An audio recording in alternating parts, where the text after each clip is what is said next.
దేవునికి స్తోత్రములు. మీ అందరికీ నా వందనములు. ఈరోజు దేవుని వాగ్దానం. యెహోవా కొరకు ఎదురుచూచువారు నూతన బలము పొందుదురు.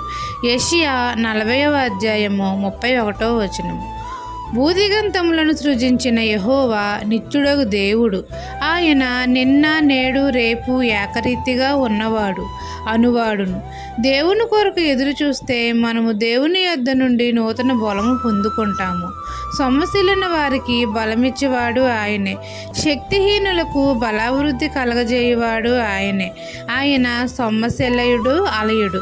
ఆయన అధిక శక్తిమంతుడు, బలవంతుడు. తండ్రి యందు నమ్మిక ఉంచితే బలహీన సమయంలో మనకు బలము అనుగ్రహిస్తాడు. యెహోవా కొరకు ఎదురుచూచి వారికి నూతన బలము అనుగ్రహిస్తాడు. దేవుడు అనుగ్రహించే బలము వలన పక్షిరాజుల వలె రెక్కలు చాపి పైకి ఎగురుతాము. అలయక పరిగెత్తుతాము. సొమ్మసిల్లక నడిచిపోతాము. దేవునిలో ఆగిపోక సాగిపోతాము.